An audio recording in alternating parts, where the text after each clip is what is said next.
Hello everyone, I'm back here with another topic that you people were asking me from Unit 3, which is about overfitting that we are going to discuss today. Already I have given you an introduction of RNN which have been asked by you, and then the next topic that I am going on to is overfitting. So what is overfitting? Basically, if I want to tell you a brief thing about it, it's like whenever you develop a model and you test and you train it first and then check for its accuracy, and then you test it and again check for the accuracy, right? So if your model is giving you training accuracy good, but it is not able to give you the test accuracy up to the mark, then you have to realize that your model is getting overfitted. Okay, so that's the most simplest way that I can tell you about overfitting. Now we are also going to see what is overfitting, what causes overfitting, and how can you overcome that more in detail as we move on with our subsequent slides. So before I go into that, let us see in the introduction about what is generalization ability. So when I talk about generalization ability, it is the ability of machine learning to learn the real model of data from the training set so that it can perform well on the unseen test set. That means a model is, we can say that it is able to generalize well when it gets trained so efficiently that if you put on some test data or you give some unknown data to it, it is able to give you or predict you with the most accurate output. Okay, so that's generalization capability. Now second thing that we are going to see is the capacity of the model. So when I say capacity of a model, it is expressive power of the model. So whenever the expressive power of the model is weak, okay, suppose you don't have enough number of layers inside your model, then it is like it can just perform good on only linear problems. It cannot perform well on non-linear problems. Now suppose you make a model too strong, when you have incorporated so many number of layers but you are providing less amount of training data, then in that case it is possible that your model that your model is getting trained well in the training set, but it is not going to perform well in your test set. That is, it can reduce the noise modalities of the training set, but it is going to give you poor performance on the test set. So when I am saying poor performance on the test set or any unknown data that you are giving in order to predict the output, it's not able to predict properly, then I am going to say that it is a weak generalization. So in that case, it is an overfitted model. So you make sure that whatever model you are building, it is not having a weak expressive power, that is capacity is not too low so that it cannot train well. The capacity shouldn't be too strong either that it cannot generalize well. So you have to always find a middle way to build your model. Next. Okay, so the model's ability to fix a complex function is called as model capacity, that's the definition, and its major indicator is the size of the hypothesis space that you are assuming. So let's take an example to consider that in a better way. Next. So you can see here I have taken a mathematical equation wherein y is equal to sine of x and x belongs from -5 to 5. So you can find that small number of points are sampled, that's these points that you are able to see, they are all real samples to form real distribution of your training data set. Now as you can see, there are dots and then there is a curve, right? The dots are the real samples and then throughout it you will cover a curve out of it that you are going to tell this is the real realization.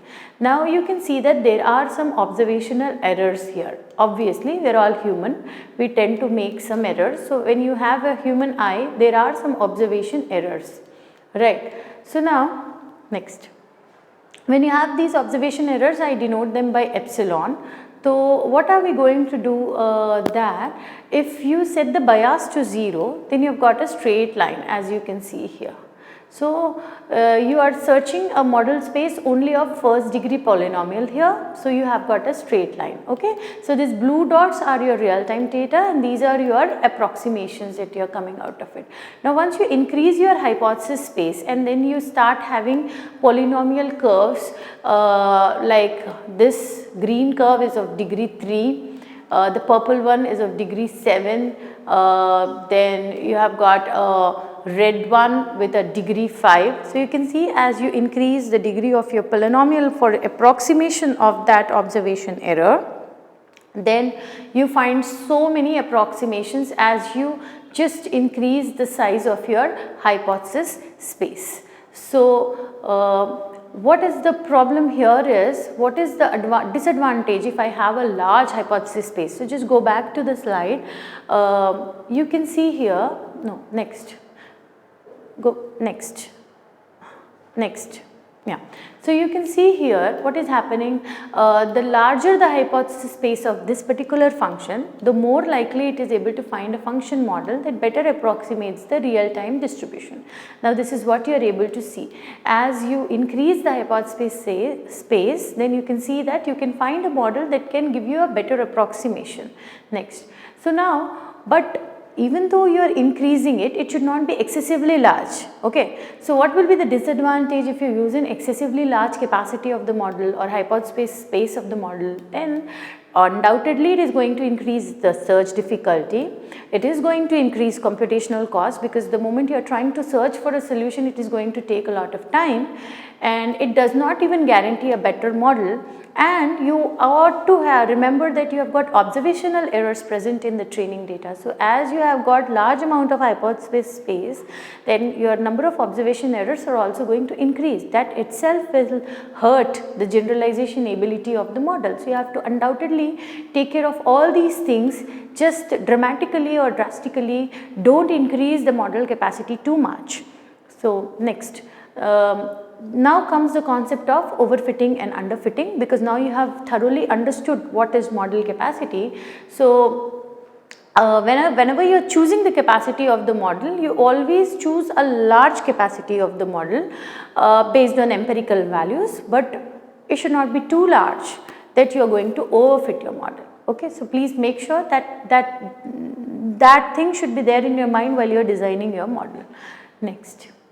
So when the capacity of the model, if I want to really define what is overfitting and underfitting with respect to model, then I am going to say that when the capacity of the model is too large, then it may appear to perform good on the training data set, but it is not able to give you better generalization with your test data set. So when the capacity of the model is too small, then you may have poor performance both in training as well as in the testing. Okay, so you can see here, this is the figure over here. On the x-axis I have got optional capacity or optimal capacity, sorry, this is the capacity. I will come to optimal capacity. This is the capacity, and on the y-axis I have got the error. So if you can see here, this is the place where I got generalization error more. Generalization error means when you are testing the model, it is not able to give you the proper predictions, and the dashed lines are for training error. So when you can see here, the generalization error is too big, and it slowly starts diminishing, and you come to a certain point where both training and generalization error are in the acceptable limit, which we are going to tell it as an optimal capacity of the model. But as you increase the capacity of the model again, you can see the bridge between both of them is increasing. So this is what we call as generalization gap. So we don't want this to happen. When this generalization gap increases, then overfitting occurs. So as you can see here, this is underfitting, where you have got poor performance with respect to training data as well as test data. Training accuracy is also less, test accuracy is also less, so that is underfitting zone. When it comes to overfitting zone, you can see that the training error is low, training accuracy is high, but test accuracy is poor. Then that is overfitting. Next. So as I said, when the capacity of the model is too large, in addition to learning modalities of the training data set, the network also learns observation error, which results in learned model performing better on the training data set, but it performs poorly onto unseen samples. Thus generalization becomes weak, and this is what we call it as overfitting. So this is when overfitting occurs. Next. So next, the vice versa is going to be underfitting. So when the capacity of the model is too low and the model cannot learn the modalities of the training data, and thus it performs poorly onto the test data, we call it as underfitting. So I guess there's one example that I can show you with this. So I am considering here a 2-degree polynomial distribution. Now if we use a simple linear function to learn, then we cannot learn this better, right? Because there's a 2-degree polynomial data and you are trying to learn it with respect to a simple linear function. So this is an underfitting phenomenon because it is not going to perform well on the training data set as well as on the testing data set. So model capacity is only model capacity is only occupying a 1-degree polynomial data.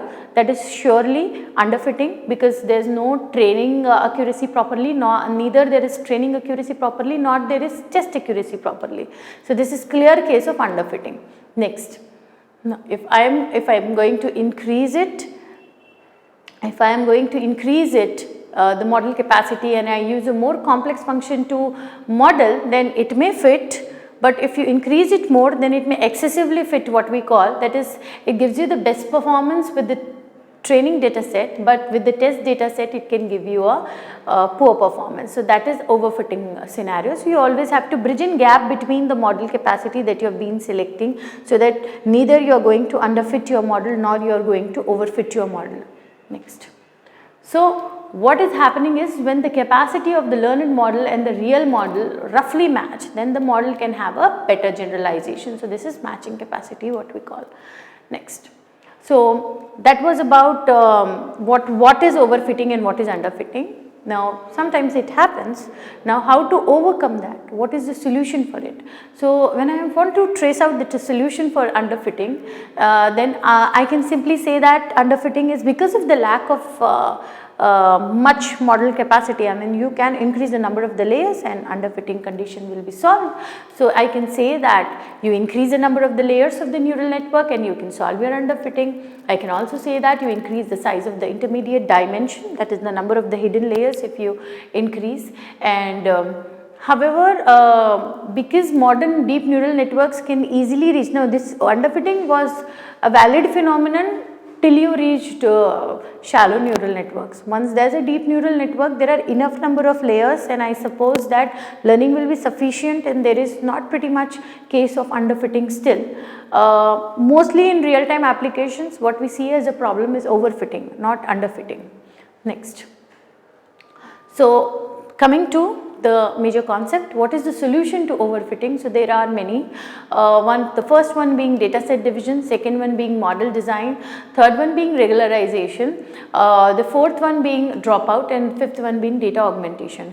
So in data set division, what are we going to do? We are going to see that in depth. We are going to divide our data not only as training data and test data, but also in between we are going to see a validation data and how it overcomes our overfitting, that we are going to see. Then the second one is, the second one is model design, as we have already discussed how should be the capacity of your model. The third one is regularization. Again, we are going to see that in detail. There are different types, lasso and ridge regularization being very popular. The fourth one is dropout. Dropout is a type of a layer that you use in a neural network, wherein we see that not all interconnections of fully connected neurons in the fully connected dense layer is required. You can drop out a bit of interconnections between the neuron and still get a full-fledged solution to your model. So for that you have to work with a dropout layer. So that also helps you in overfitting solution. And the next one is data augmentation. Data augmentation, see, when you have got a complex neural network and a small amount of training samples also, it can lead to overfitting.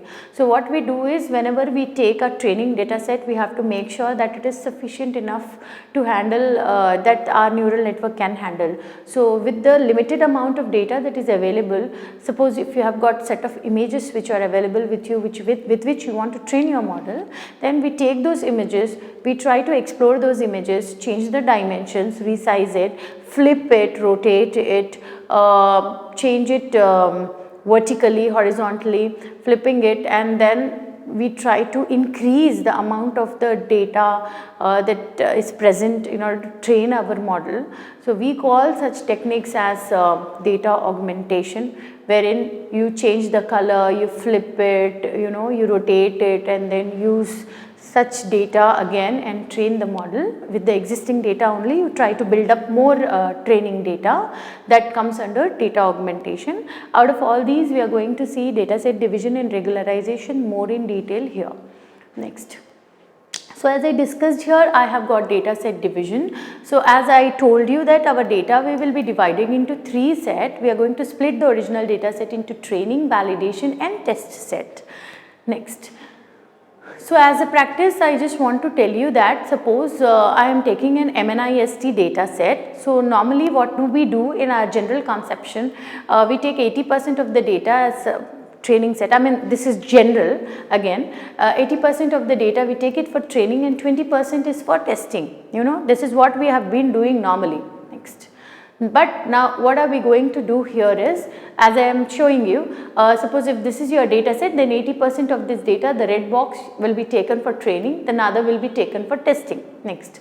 Now what we are going to do here is that the performance of the test set cannot be used as a feedback for model training. Now we have to pick out more suitable model hyperparameters during model training and determine if the model is overfitting. So for that reason, we have to divide it into 3 sets now from now onwards, not only training and testing but also validation. Next. So you can see here, the red one is if what I am taken here is a subset for training. The middle one, the green one, dashed boxes I am using as a validation, and the remaining blue one I am going to take it as for testing. So validation set will be helpful to select the hyperparameters of the model so that you don't overfit your model. Okay, next. So now what are the functions of the validation data set? So I told you validation will help you to work with the hyperparameters. Now if you are working with a deep neural network, the backpropagation algorithm, then the first hyperparameter that you will come across is the learning rate. So how do you fix your learning rates? With the help of validation data set. So the first function of the validation data set, as I recall, is the adjusting the learning rate, is adjusting the weight decay coefficient, training times, etc. based upon the performance of the validation data set. You know sometimes the model is not working correctly, but the number of the layers are efficient enough to give you a model. Then where are you going wrong? Then at that time you have to you have to see your validation data set's performance and then adjust with your hyperparameters like learning rate and so on, and then hopefully you try to solve the problem of overfitting that your model is doing. You know, your test accuracy should also improve. Now you can also take validation data set in order to readjust the network topology, and you can determine if your model is overfitting or underfitting. So how do I decide now how much percentage of the data I am supposed to take for validation and testing? So as a general convention, we go by the ratio of 60-20-20. That is 60% of the data is for training, 20% is for validation, and remaining 20 is for testing. So now what is the difference exactly? You know, many of you get confused like what is testing, what is validation. So the algorithm designer can adjust the settings of various hyperparameters according to the performance of validation data set. How to do? To improve, or like why you should do that? In order to improve generalization ability of the model. Okay, but the performance of the test set cannot be used to adjust the model. So a test set, it is going to just give you how much accuracy it is giving you with the unknown samples. You are not going to take it as a rule of thumb to improve your model. Whereas if you divide your data into validation data and test data separately, so before giving it for testing only validation, you will come to know, no, there is some problem with my model, and is it overfitting or whatever, and what else can I do to improve its generalization, and then you use test model to find out what accuracy it is giving you for the unknown data set. That's how it works. Next. So the next thing that you can go for is early stopping. Okay, one batch updating in a training data set, one step, and iterating throughout all samples, it is called one epoch. Okay, so I'm sure you're all aware with epoch. This is for your information. Now it is generally recommended to perform a validation operation after several epochs. Okay, otherwise it is going to introduce a computational cost for you. Okay, so this is one red mark here. You, after few epochs have gone, then you introduce a validation operation. So now what are we going to do here is, you can see what is early stopping. I'll explain you with the help of this figure. Now I told you already that if the training error of the model is low and training accuracy is high, but validation error is also high, then overfitting can happen. See, if training error of the model, training error is low, obviously accuracy is going to be high, training accuracy is going to be high, but validation error is also high, then validation accuracy is low, of course. So I can just tell you in a gist that whenever you have got training error high and validation error high, or vice versa, training accuracy good but validation accuracy low, then it is a clear case of overfitting. Now if I talk on the vice versa end, what is underfitting? If you have got accuracy of training data set low and validation also low, it is underfitting. So you can see here in this diagram, this is test set accuracy, which is blue line, and the red one is the training set accuracy. So if you can see, if it is increasing, well and good. If both of them are down, then it is underfitting. If it is improving, well and good. But you can see here what is happening here is the test accuracy is also increasing, training accuracy is also increasing, but after a certain point training accuracy is good, it is increasing, but the test accuracy is falling down. So when it is falling down steeply, this is the condition where clearly your model is undergoing overfitting. So if you increase the number of epochs way too large also, then there will be chances of overfitting. So what you must do is check for a suitable place, whereas like this particular bar, you have got a good place with training accuracy, good place with test accuracy, post which test accuracy is falling, so you stop at this point. This is your optimal condition that you have reached. So early stopping can also help with overfitting. That's the clear-cut scenario. Next. So I think I have covered this. Next. So I can say that as the number of training epochs increased, overfitting became more and more serious. So we should observe early stopping epoch, and that will be the best optimum generalization point is what I can say if you stop at this epoch. So always whenever you are coding, that's you have to always work with early stopping epoch if you are having a doubt that your model can go overfit. Next. Now the next topic that we are going to deal with is regularization. So regularization can also help you effectively in reducing overfitting. So you all know that neural network models are always designed with different layers and sizes. The initial hypothesis space can be provided for optimization algorithm, but actual capacity will change based upon the number of network parameters, how they are optimized, how they are updated. So the capacity of the preceding model, that is this particular model, can be measured through what? By the order of the polynomial by which it is approximated. So this I have already told you when I taught you model capacity.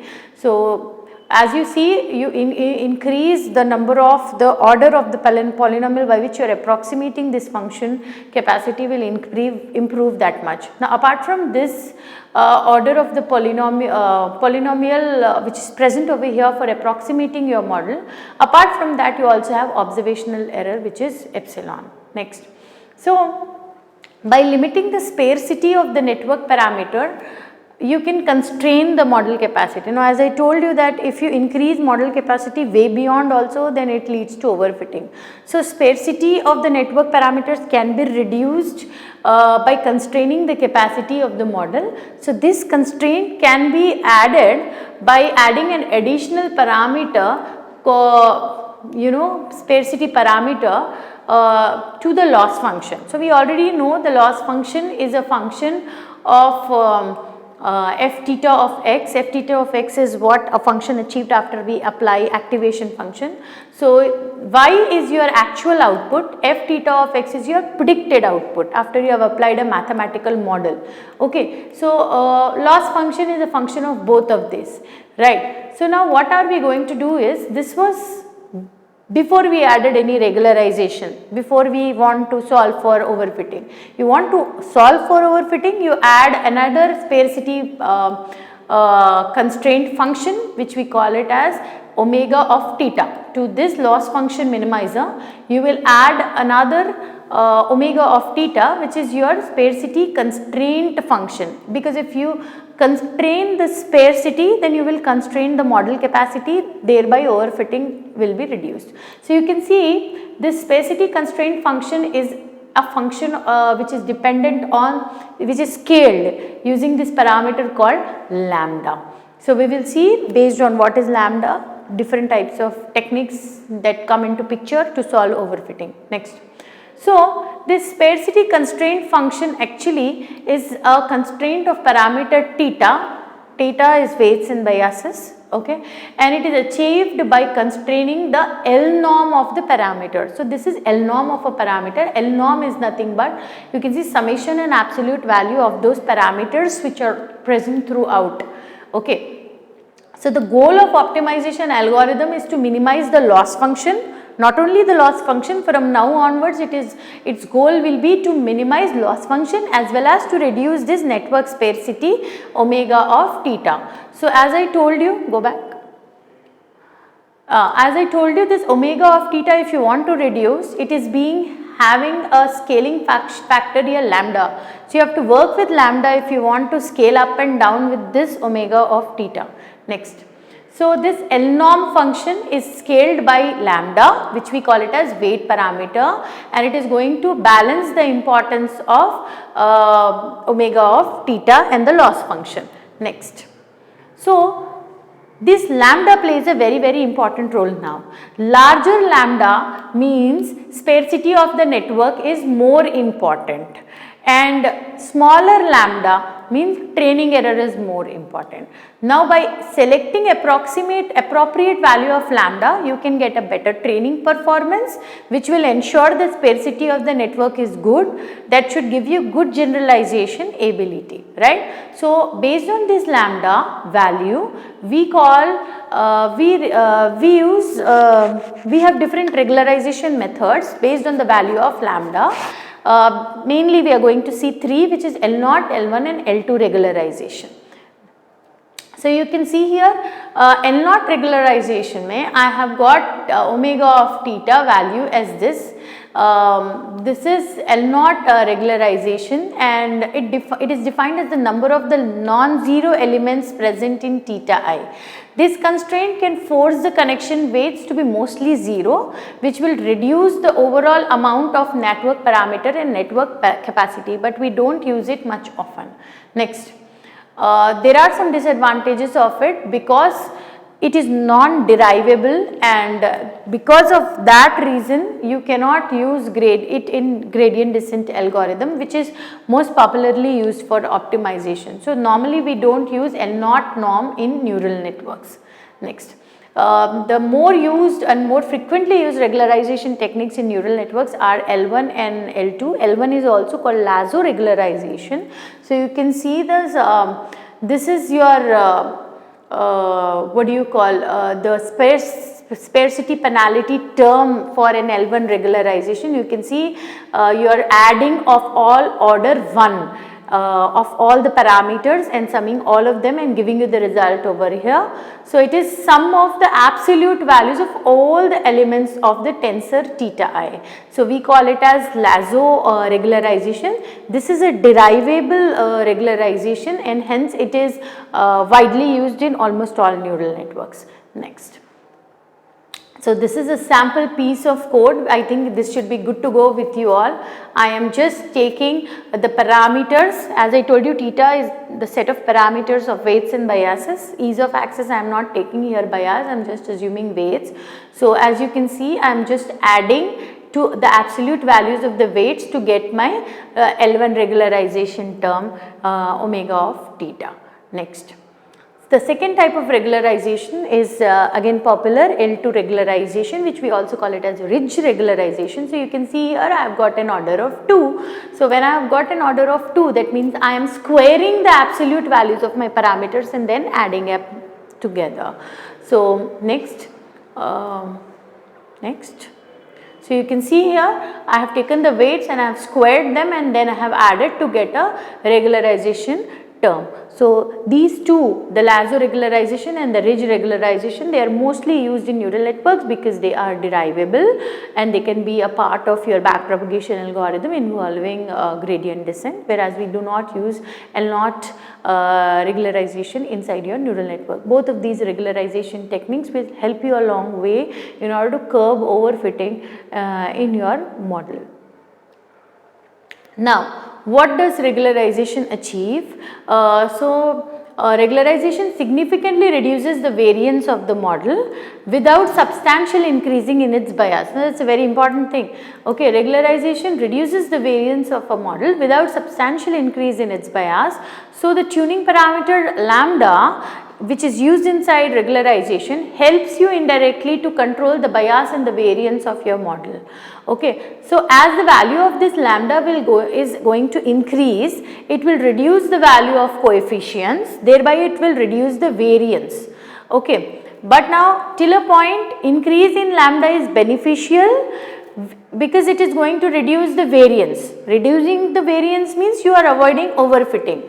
So, you are not losing any important properties in the data, but you have to make sure you have to keep a track of this value of lambda, because if lambda is too large, then it reduces the variation, but it starts giving increase in the bias to the model. So, once bias gets increased, this starts much more increased, then the model start losing its important properties and thereby it can lead to underfitting. That means apart from the test accuracy falling down, training accuracy also falls down.